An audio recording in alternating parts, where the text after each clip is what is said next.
Our devotional thought from the Old Testament today comes from the book of Exodus chapter 25, and it deals with offerings. Most specifically, the offering that was received for the building of the tabernacle in the wilderness. Now, I want you to notice with me, Exodus 25, verse 1 and 2.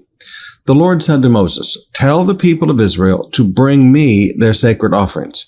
Accept the contributions from all whose heart are moved to offer them." Now, those two verses seem extremely simple, but they are packed with beautiful truth. First of all, a spiritual leader is to tell people to bring their offerings. We don't just let them sit around and think about it. We tell them to bring an offering.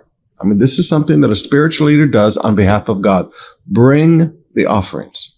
But the people bring the offering to God and not to the spiritual leader. Tell the people of Israel, that's your job, Moses, to bring me, not bring you, Moses, bring me their sacred offerings. So the offerings are given to God. They're not given to a person. They're given to God. Thirdly, the people are to bring their offerings, not send it. Don't send it with your relative. Don't Western Union it. You are to bring the offering. Remember, an offering is an act of worship to God.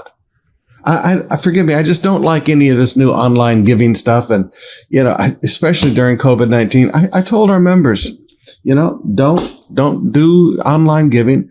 Just hold on to your tithe, hold on to your offerings until you're able to come to the house of God, and then you bring to God your offerings. The offerings they're not like a Morelco bill to be paid through BPI online, all right?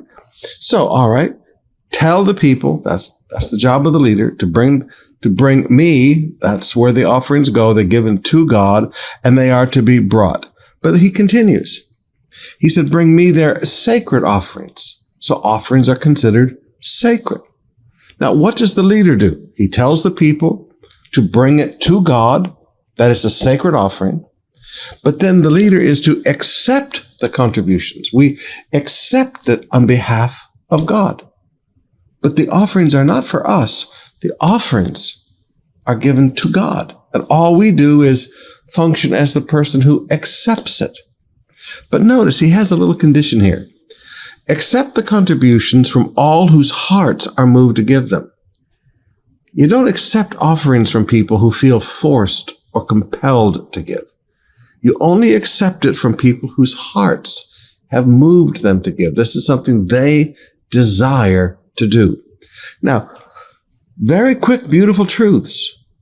A lot of truth in two little verses about bringing your offering to God.